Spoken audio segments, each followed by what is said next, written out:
Media మిత్రులు కూడా దీన్ని బాగా తీసుకుపోవాలి. ఈరోజు మన రాష్ట్రంలో ప్రభుత్వము ప్రజలకు కొంత వెసులుబాటు కల్పించాలనే ఉద్దేశంతో పూర్వకాలం ఎప్పుడో మీకు ఊళ్ళో గ్రామాల పేర్లు కానివ్వండి, తర్వాత మార్పులు జరిగింటాయి. పూర్వం ఏదో పేరు ఉంటుంది, తర్వాత మార్పులు జరిగింటాయి. మళ్ళీ ఇప్పుడు అటువంటివన్నీ రిక్వెస్ట్లు తీసుకొని బౌండరీస్ కూడా ఒక మండలం ఒక్కొక్కసారి ఎట్లా ఉంటుందంటే ఒక మండలము ఈ నియోజకవర్గాలు ఉంటుంది, పక్క నియోజకవర్గాలు ఉంటుంది. గతంలో మన కొత్తపల్లి మండలం అట్లా ఉండేది. 9 గ్రామ పంచాయతీలు ఆత్మకూరు నియోజకవర్గంలో ఉండేటివి, 3 గ్రామ పంచాయతీలు నందికొట్కూరు నియోజకవర్గంలో ఉండేవి. ఈ బౌండరీస్ కానీ గ్రామాల పేర్లు కానీ ఇంకా రకరకాలుగా ఏదైనా ప్రజల అభిప్రాయాలు తీసుకునే కార్యక్రమం ఈరోజు ప్రభుత్వం స్టార్ట్ చేసింది. ఏం తప్పు కాదు. కానీ శ్రీశైలం ఏదైతే ఉందో ప్రముఖ దేవస్థానం, భ్రమరాంబ అమ్మవారు, మల్లికార్జున స్వామి వారు కొలువైన ప్రదేశం, పవిత్రమైన నియోజకవర్గం ఇది. మనం పుట్టలే, మన నాయనగారు పుట్టలే, తాతగారు పుట్టలే, వాళ్ళ తాతలు పుట్టలే, వాళ్ళ తాతలు పుట్టలే, ముత్తాతలు పుట్టలే. అప్పటి నుంచి ఈ శ్రీశైలం అనేది కర్నూలు జిల్లా ఎప్పుడో 1800 సంవత్సరాలు ఏర్పడింది. కర్నూలు జిల్లాలోనే మనకు మతికొచ్చిన, మన తాతగారికి మతికొచ్చిన మొట్టమొదటి నుంచి కర్నూలు జిల్లాలోనే ఉంది.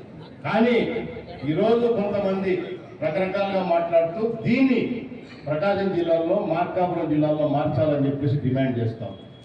మనకందరికీ బాధ్యత ఉంది, మన సెంటిమెంట్ అది. మనది శ్రీశైలం అంటే భక్తులందరిది కావచ్చు, ప్రజలది కావచ్చు, మన నియోజకవర్గంలో ఉంది, మన జిల్లాలో ఉంది, ఉమ్మడి కర్నూలు జిల్లాలో ఉంది, ఇప్పుడు నంద్యాల జిల్లాలో ఉంది. సో దీనిని మనం కాపాడుకోవాల్సిన బాధ్యత ఉంది. గుర్తుపెట్టుకో, రాజకీయాలన్నీ ఒక ఎత్తు, అభివృద్ధి ఒక ఎత్తు, సెంటిమెంట్స్ ఒక ఎత్తు. అందరికీ కూడా విజ్ఞప్తి చేసేది ఇది పార్టీలకు అతీతంగా మనము దీనిపైన ఫైట్ చేయాల్సిందే. మన ప్రభుత్వంలో మనం ఉన్న మన గౌరవ ముఖ్యమంత్రికి చెప్పాల్సిందే, సంబంధిత అధికారులకు, సంబంధిత మంత్రులకు, అలాగే ఎన్డీఏ కూటమి పెద్దలకు, అందరికీ కూడా మీరు కూడా ఎన్డీఏ కూటమిలో ఉన్నారు కాబట్టి మీరు కూడా మీ పార్టీలకు ఖచ్చితంగా ఈ విషయాన్ని దృష్టి సబ్జెక్టును వాళ్ళ దృష్టికి తీసుకుపోవాలి, చెప్పాలి. ఖచ్చితంగా శ్రీశైలం నియోజకవర్గము, శ్రీశైలం దేవస్థానం శ్రీశైలం నియోజకవర్గంలో ఉండేట్టు చూసుకోవాలా, నంద్యాల జిల్లాలో ఉండేట్టు చూసుకోవాలా, ఉమ్మడి కర్నూలులో ఉండేటట్టు చూసుకోవాల్సిన బాధ్యత. ఒకవేళ అటువంటి జరగకపోతే మనం ఏ త్యాగాలకైనా సిద్ధంగా. పూర్వం మీరు ఒకటి గుర్తుపెట్టుకోండి, ఒకప్పుడు తిరుమల తిరుపతి దేవస్థానము తమిళనాడు వాళ్ళు మాకు కావాలంటే పోరాడి నిలబెట్టుకున్నాం. దానివల్ల ఎంతో నష్టపోయినాం. అంటే దేవస్థానం వచ్చి చాలు మాకు అనేక భూములు కోల్పోయినాయి, బళ్ళారి జిల్లానే కోల్పోయినాం మనం. సో ఇవన్నీ చాలా మందికి ఇప్పటి వాళ్ళకి తెలియకపోవచ్చు. ఇక మీద మీరు కూడా చదవాలా, తెలుసుకోవాలా చరిత్ర.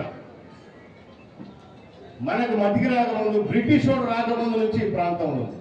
అసలు మార్కాపురమే కర్నూలు జిల్లాలో ఉంది ఒకప్పుడు.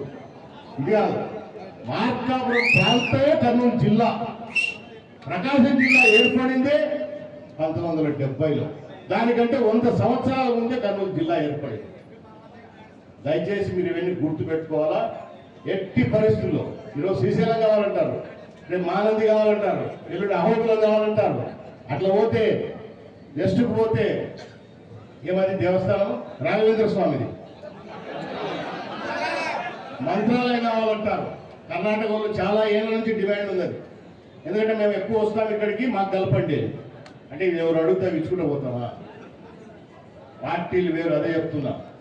ప్రాంతం వేరు, మన నమ్మకాలు వేరు. సో దయచేసి మీరు అందరూ గుర్తుపెట్టుకోవాలా. ఎందుకంటే ఆ దేవుడు మన పక్కన ఉన్నాడు కాబట్టి ఆ ధైర్యంతో మనం ఉన్నాం. అందరూ వస్తుంటారు, ఎంతోమంది లక్షలాది వేలాది లక్షలాది భక్తులు వస్తున్నారు. వాళ్ళందరూ చూసి మనకు ఎంతో సంతోషం, భక్తి భావం. సో ఇది కులమతాలకు అతీతంగా, పార్టీలకు అతీతంగా, ప్రాంతాలకు అతీతంగా అందరం కూడా మనం కష్టపడి మన దేవస్థానాన్ని మనకు ఉండేటట్టు చేసుకోవాల్సిన బాధ్యత మనకందరికీ ఉంది. ముఖ్యంగా మన నియోజకవర్గ ప్రజలకు ఇంకా ఎక్కువ. దయచేసి అది గుర్తుపెట్టుకోండి. రేపు ఎట్లా మాకు మళ్ళీ జిల్లా మీటింగ్ ఉంది, మంత్రుల కమిటీ వస్తుంది, జిల్లాలో ఉన్న అందరు ఎమ్మెల్యేలు, జిల్లాలో ఉన్న మిగతా మంత్రులందరితో కూడా మాట్లాడతాం, వాళ్ళ దృష్టికి తీసుకుపోతాం. మంత్రుల కమిటీ కూడా వస్తుంది, వాళ్ళతో కూడా మాట్లాడతాం. అలాగే దీనిపైన ప్రతి జిల్లాకు ఒక కమిటీ వస్తుంది, మంత్రివర్గం వస్తుంది కమిటీ, వాళ్ళతో మాట్లాడతాం.